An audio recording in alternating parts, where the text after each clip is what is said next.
Melalui konten ini saya ingin menghimbau kepada semua pihak dan juga wabil khusus kepada para habaib, punten tanpa mengurangi rasa hormat saya kepada beliau semua. Apabila ada yang keberatan dengan artikel-artikel dari Kiai Haji Imaduddin yang berkesimpulan bahwasanya belum ada habib di Indonesia yang terbukti secara ilmiah, bisa langsung hubungi nomor di sini untuk kemudian nanti dikomunikasikan, lalu bisa berdiskusi langsung di kanal YouTube ini dengan Kiai Haji Imaduddin. Ini kan soal kita mau membuktikan sesuatu. Ketika muncul tulisan Kiai Haji Imaduddin, pengasuh pondok pesantren Nahdlatul Ulum, yang juga ketua MUI Banten bidang fatwa, beliau tampil dengan kajian ilmiah, membawakan berbagai kitab dari abad ke abad, bahkan dari yang paling tua. Maka pilihannya ya memang harus ditanggapi secara ilmiah. Artinya, itu tidak bisa dianggap sebagai sebuah narasi kebencian, ingin menggoyah para habaib, ingin menafikan dzurriyyah Rasulullah, dianggap sebagai serangan kepada keturunan Rasulullah, dianggap sebagai pembenci cucu Nabi. Tidak begitu. Kalau kita waras berpikirnya dan terbuka, maka kita akan paham bahwa namanya dinamika keilmuan, itu selalu ada konflik, selalu ada pro dan kontra, di mana semua bukan sebuah permusuhan, tetapi sebuah khazanah keilmuan yang akan membuka terus pintu-pintu keilmuan ini. Nanti akan dibongkar kitab-kitab itu, akan dicari, akan ditelusuri, akan diadu di berbagai sektornya. Sektor sanadnya, sektor mana kitab yang lebih muktamad, sektor mana yang lebih mendekati kepada kebenaran. Karena hal semacam ini adalah hal-hal yang memang tidak bisa semua orang sepakat dengan satu pendapat. Saya hanya tidak mau ada orang yang berpikirnya picik. Oh, ini orang benci kepada Habib loh. Kita umat Rasulullah Shallallahu Alaihi Wasallam. Tidak mungkin kita membenci keturunan Rasulullah Shallallahu Alaihi Wasallam. Penelitian ilmiah itu adalah untuk membuktikan. Justru ini bisa dipandang sebagai cara untuk menghormati keturunan Rasulullah. Yaitu mereka yang mengklaim sebagai keturunan Rasulullah harus terbukti. Ketika sudah mulai digugat secara ilmiah, maka dibantahlah dengan ilmiah. Bila ini tidak bisa selesai, maka cari pembuktian yang lain. Assalamualaikum warahmatullahi wabarakatuh. Di penghujung Ramadan ini semoga bertambah kebaikan-kebaikan di dalam diri kita. Dan semoga bertambah pula ketakwaan, keimanan, pokoknya semua apa yang disebut sebagai kebaikan itu mudah-mudahan bertambah. Melalui konten ini saya ingin menghimbau kepada semua pihak-pihak dan juga wabil khusus kepada para habaib, punten tanpa mengurangi rasa hormat saya kepada beliau semua. Apabila ada yang keberatan dengan artikel-artikel dari Kiai Haji Imaduddin yang berkesimpulan bahwasanya belum ada habib di Indonesia yang terbukti secara ilmiah, bisa langsung hubungi nomor di sini untuk kemudian nanti dikomunikasikan, lalu bisa berdiskusi langsung di kanal YouTube ini dengan Kiai Haji Imaduddin. Sebetulnya ada jadwal teman-teman di Depok, daerah Depok itu kemarin Habib Alatos dari Bekasi itu kan mengajak diskusi ilmiah kepada Kiai Haji Imaduddin. Itu sebetulnya fasilitatornya sudah ada di Depok, salah satu pesantren di Depok. Tapi tiba-tiba itu dibatalkan karena satu dan lain hal. Hingga akhirnya saya di sini bisa memfasilitatori dengan melalui kanal YouTube ini tentunya teman-temannya, diskusi online. Bila ada teman-teman atau pihak-pihak siapapun, saya menghimbau ini mohon disebar teman-teman. Nah, apabila ada yang berkenan silahkan hubungi nomor ini. Nanti bisa berdiskusi langsung dengan Kiai Haji Imaduddin. Ini mohon dengan sangat teman-teman sebarkan seluas-luasnya kepada semua pihak yang barangkali ingin berdiskusi, semua pihak yang keberatan, semua pihak yang mempersoalkan, lalu mereka juga melakukan penelitian dan ingin membantah, itu sangat dipersilakan hubungi nomor yang tertera di sini. Sebetulnya ini sih paling enak kita tarik dalam ranah keilmuan. Kita tarik atau kita pandang dari sisi ilmu.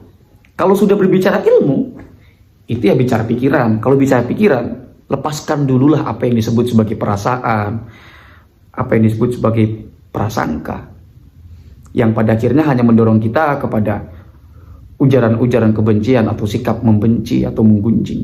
Tidak perlulah seperti itu. Karena kan banyak sekali konten kreator yang framingnya seperti itu. Makanya memanfaatkan momen kan banyak juga. Nah, itu sangat tidak diperkenankan teman-temannya. Karena ini yang dibahas adalah ilmu. Persoalannya kok kenapa rame? Ini rame kan persoalannya perasaan kita karena nggak terima. Padahal yang dilakukan itu adalah berdasarkan penelitian. Itu ya. Nah, ini masalahnya sudah sangat fundamental. Krisis kesadaran terhadap ilmu pengetahuan yang ada pada kita inilah yang kemudian menjadikan ini sangat ramai. Ramainya itu mending ramainya kalau seru mah, kalau ramainya bantah-bantahan atau berargumentasi, adu argumentasi itu seru. Tapi kalau ramainya itu saling hujat, ya ini apa ini?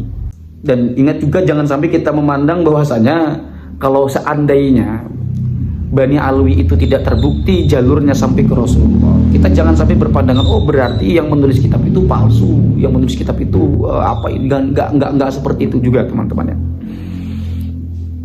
Kita juga harus memandang mereka sebagai ulama yang telah mewarnai khazanah khazanah keilmuan di dalam Islam. Jangan main klaim-klaim yang nggak berdasar lah seperti itu. Dalam ilmu hadis saja teman-teman, memangnya kurang wali apa, kurang berhati-hati apa para pakar hadis itu.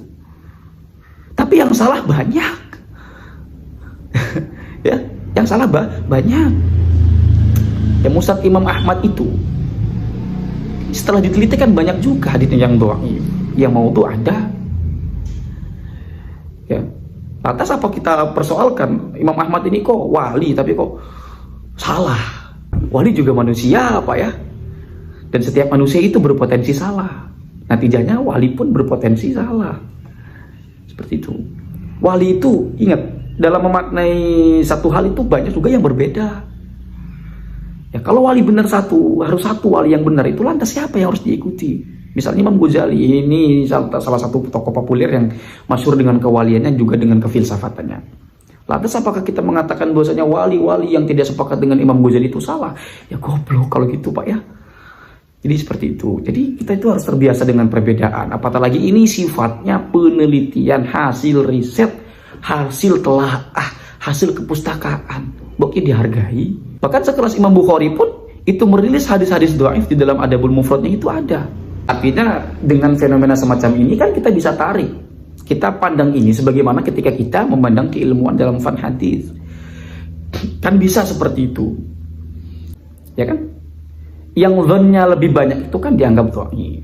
Artinya kan statusnya itu diragukan bahwasanya itu bersumber dari Rasulullah. Yang sahih pun itu kan dzan sebetulnya.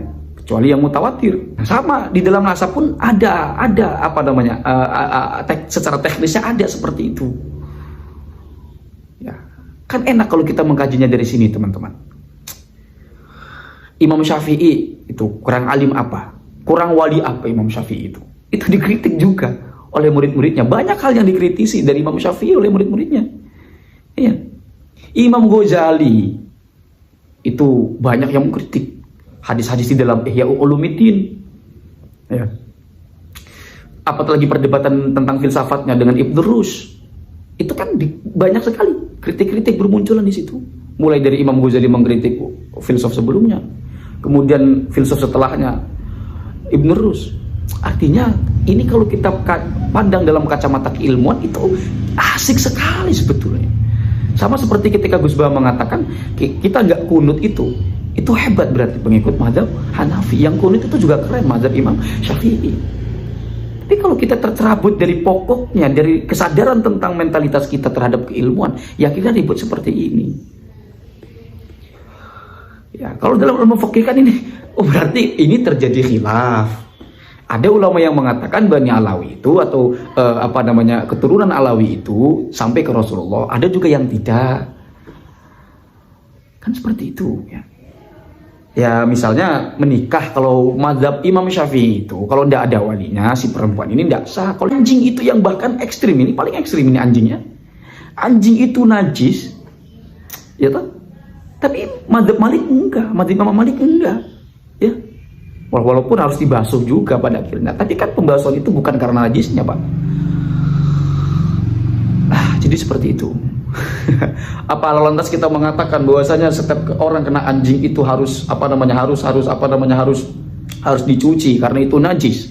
Itu najis mughalladh, najis paling besar. Sehingga kalau tidak dicuci, tidak dibasuh itu mengingkari sunnah, mengingkari kitab ya Wahabi lagi nih. Nggak seperti itu Pak ya. Nggak seperti itu. Teman-teman yang masih ragu, bagi teman-teman yang mungkin masih bertanya-tanya, ya mangga sebarkan ini bagi siapapun pihaknya, bagi yang keberatan, bagi yang ingin mempersoalkan dan ingin berdiskusi. Saya membuka ruang di sini diskusi secara terbuka dan menghadirkan langsung Kiai Haji Imaduddin di kanal YouTube saya dengan siapapun teman-teman atau pihak-pihak manapun yang bersedia untuk berdiskusi di sini. Hadanallahu wa iyyakum ajma'in. Wassalamualaikum warahmatullahi wabarakatuh.